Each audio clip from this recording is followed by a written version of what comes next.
근데 그때 당시에 22살에 평창동 사는 대학생이 그걸 어떻게 알았을까? 그렇지. 일본 이게 의문인 거예요. 아, 이것도 조총련이 공부시켜주는 거 이런 거. 이거 쉽게 본인이 알 수 없는 정보라는 거잖아요. 학생이 뭐 들어. 주적이라고 부르는 북한까지 들어가잖아요. 봐봐요. 서독까지 어떻게 갔다는 거죠. 네. 서독에서 동독까지 쉽게 넘어갈 수 있다. 오케이. 그러면 동독에서 북한까지 어떻게 갈 건데? 그렇지. 더 힘든 난관이 지금 남아있다는 거죠. 요때 이 북한으로 미립북하는 루트를 짜준 설계자는 임수경 씨도 아니고 전대엽 씨도 아니었습니다. 따로 이 루트를 짜준 사람이 있었습니다. 누구였을까요? 그러면 당연히 북한 쪽에 뭔가 외교관이나 그래. 고영한 선생님 같은 분들이 그 신분 만들어주는 거지. 그럴 수 있겠다. 그때도 우리처럼 브로커가 있었지 않았을까요? 브로커. 네. 한국에서 이제 북한으로 들여보낼 수 있는 브로커가 있었던 거지. 그게 북한 대사관에 아라씨 정답. 아라씨 정답. 왜? 브로커. 알아 이번 사상 처음으로 정답을 나왔거든. 나 지금 처음 아라씨 맞췄어. 정답. 이런 날도 어렵고. 어떻게 얻어걸렸다. 한 가지 더 있어요. 브로커는 브로커인데 뭐로 위장한 브로커였을까? 표면적으로는 임수경 씨는 여행사를 통해서 북한으로 들어갔습니다.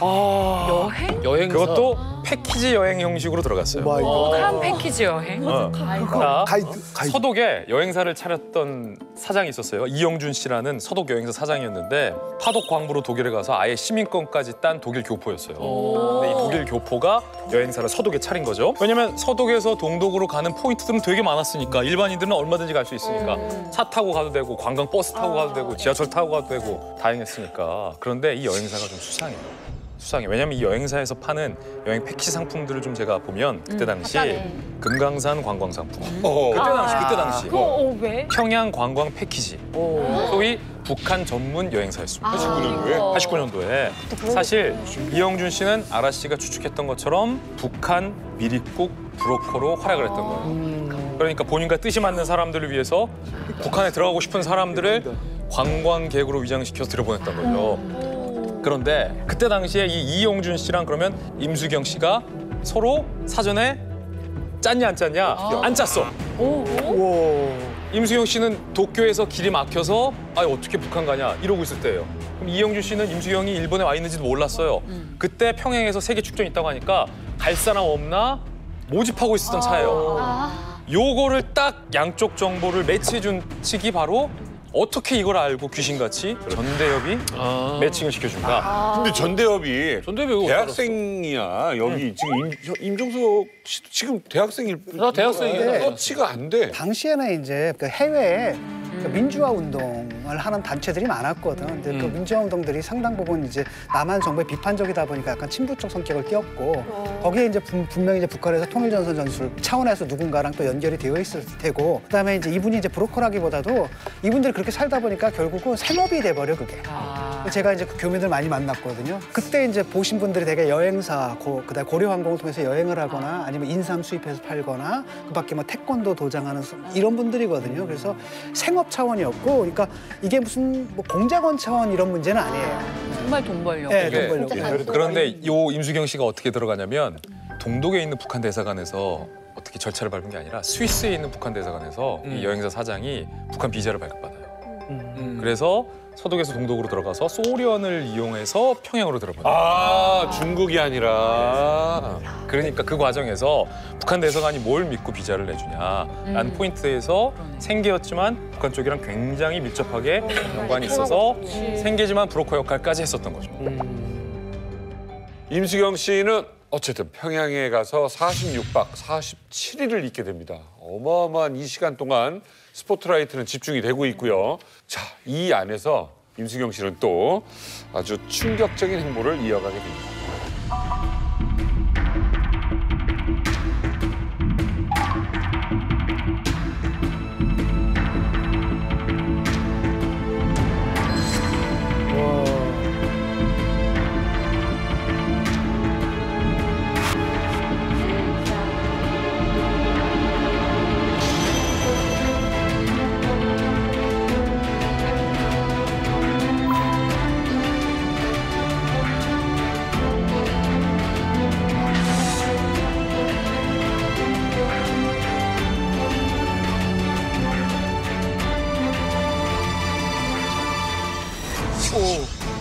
저거 뭐야?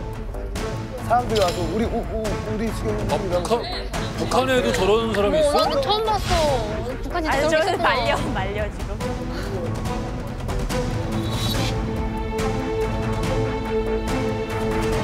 정말 빠져나오지를 못할 정도네. 야 저거 와, 저 장면 진짜 많이 봐. 아이고. 어깨, 손.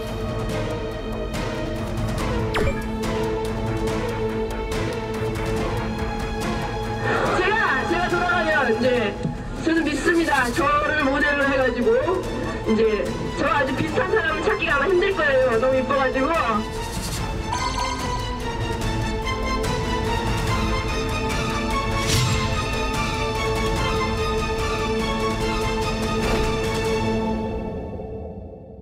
뛰어들어와서 막 누나!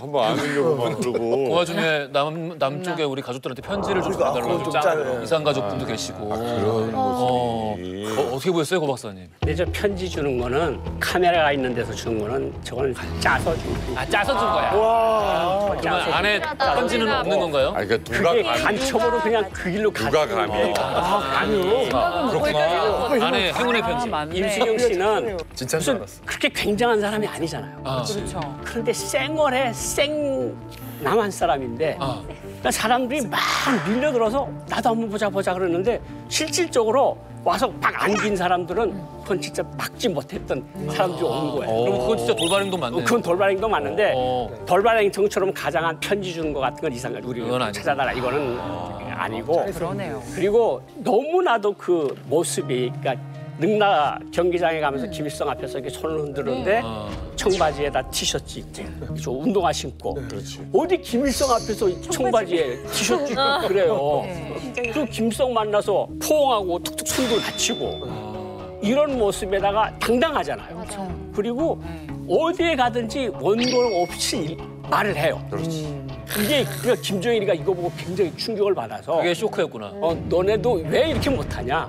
왜 우리가 그렇게 사회주의 교육을 했는데 너네는 왜 저렇게 임수경처럼 못하냐? 자기가 못하게 해놓고 그래가지고 아무 말이나 못하게 해놓고 서러문이 없이 사전 준비 없이 했는데 그게 깜짝같이 없어졌어. 왜냐면 실수를 하거나 즉석에서 말을 하거나 무슨 말을 할지 모르잖아요.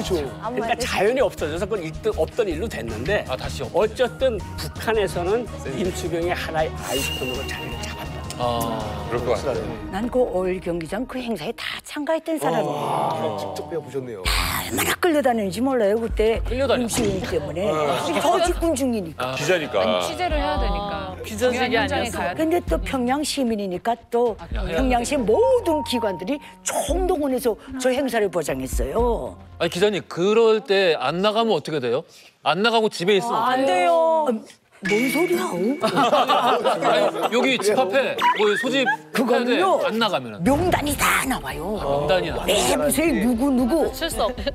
그저 그 명단이 내려오면 행사 오전에 불러주고 아침에 모여서 떠날 때 대려 점검하고 가던 도중에 이건 또 체크를 대려 하고 점검하고 하는구나. 야, 통장들이 다 한 네. 거지. 군대랑 똑같네. 당연히가 딱 해요. 안전원하고 당연히가. 임수경이가 어디 가나 연설을 하는데 원고가 없이 하는데 김정일이가 괜히 간부들에게 역정낸 거예요. 왜냐하면 시스템에 의해서 모든 간부들은 자의대로 발언하지 말고 딱 당일 사상과 위쪽 지도 체제에 준해서 글을 쓰고 검증받고 그걸 읽게 딱 원칙이 돼 있어요. 검증을 받아야 북한에는 자의대로 마음대로 말을 못해요. 여기서 근데 애드립으로 한 거야. 근데 그런 나라에서 재미없어서 어떻게 살아? 근데 그게 김정일이가 이거 들고 있는 줄 알았는데 그 조그만 체니 아이가 들어와서 자유자재로 막 하니까 주민들이 비난을 한 거예요. 우리 간부들은 왜 저렇게 못해? 네. 주민 여론이 그렇게 된 거예요. 아이콘이 된 상태에서. 일단 주민들이 여론이 먼저 생겼다. 네, 여론이 야, 저 어떻게 저렇게 하나. 그러네. 그래서 그때 우리 간부들은 왜 저렇게 못하나? 자기가 그렇게 해놓고 자기가 그렇게 또 욕질한 그렇지. 거예요. 아무튼 임수경 씨는 지금 막 파릇파릇 자유롭게 말하고 움직이고 그랬나 봐요. 네. 근데 이게 자유로운 정도가 아니었습니다.